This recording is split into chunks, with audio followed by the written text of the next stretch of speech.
অধিকার ছিল না, এই দেশে নির্বাচন ছিল কিন্তু ভোট দেওয়ার উপায় ছিল না।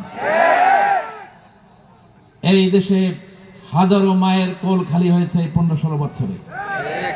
লক্ষ লক্ষ মামলা দায়ের করা হয়েছে, লক্ষ লক্ষ লোককে গ্রেফতার করা হয়েছে।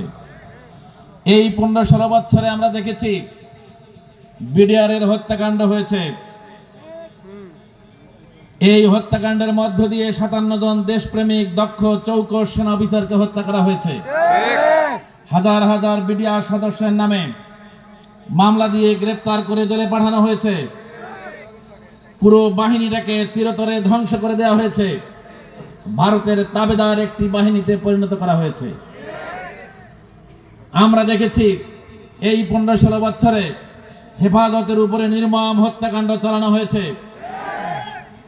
এই 15-16 বছরে জামাতের জনপ্রিয় দেশপ্রেমিক নেতৃবৃন্দকে মিথ্যা মামলা দিয়ে সাজানো ট্রাইব্যুনালে বিচার করে মিথ্যা সাক্ষীর ভিত্তিতে তাদের ফাঁসির ব্যবস্থা করা হয়েছে। শুধু কপাল গুণে বেঁচে গেছেন এটিএম আজহারুল ইসলাম, আমাদের রংপুরের কৃতি সন্তান। আজকে আমরা রংপুরবাসীরা নিজেকে ভাগ্যবান মনে করি দুটি কারণে। ফাঁসির দড়ির কাছ থেকে ফিরে এসেছে যে ব্যক্তি, তার বাড়ি রংপুর।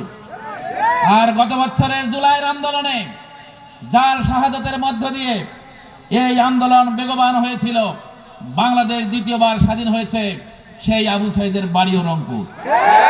সুতরাং আমরা মনে করি আগামী দিনে আমরা সিদ্ধান্ত নিয়েছি এই রংপুর থেকেই ইসলামের বিজয়ের পতাকা উড়াবো ইনশাআল্লাহ। আমরা এই 15-16 বছরে আরো দেখেছি ভোটারবিহীন নির্বাচন দেখেছি, ঠিক কিনা? মামলা হামলা দেখেছি।